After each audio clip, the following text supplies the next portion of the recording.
Clara was 19, quiet, and always curious about the world outside her little town. Every evening she sat by the lake behind the art studio, sketching reflections of clouds and water.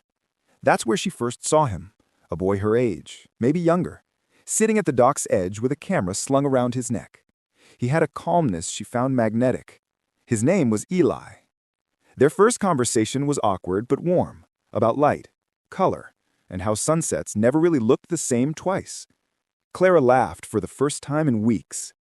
When Eli took her picture and said softly, "You look like you belong in the golden hour," something shifted in her chest. That night, Clara couldn't sleep. Her sketchbook was full of faces, all of them his. Days turned into weeks. They met every evening by the lake, painting, laughing, sometimes saying nothing at all. Clara began to notice the little things, how Eli would tense up when people asked too many questions about his past, or how he always wore loose, long sleeves, even in the heat. One night, when the rain forced them under the old boathouse, their laughter slowed. The silence between them grew heavy, not uncomfortable, but charged. Eli's gaze lingered on her eyes. "You make the world feel real," he said. She didn't know what came first, the thunder outside or the warmth of his hand finding hers. It happened the night of the art show. Eli had submitted a photo of Clara, one where her hair caught the sunset light like a flame. She blushed when she saw it. After the show, they walked home hand in hand. She could feel the pulse of his heart, quick and nervous.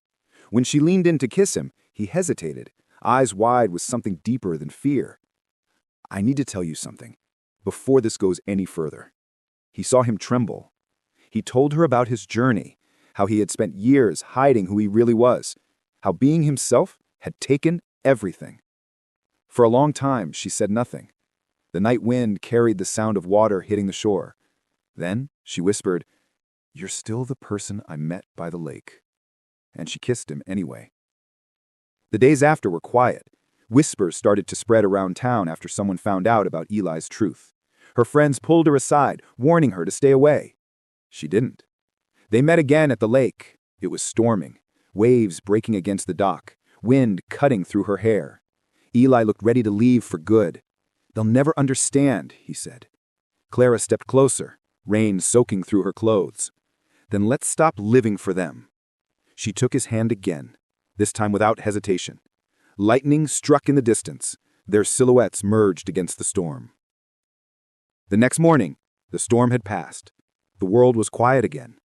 Clara walked to the lake alone, half expecting not to see him there. But Eli was waiting, camera in hand, eyes bright like dawn. They didn't need words. She sat beside him, watching as sunlight shimmered over the rippling water. He lifted his camera, capturing the reflection of them both together, in peace. Clara smiled softly. "That one's going in my sketchbook." He laughed. "And this one's staying in my heart." The story of them wasn't perfect, but it was real, and that made it beautiful.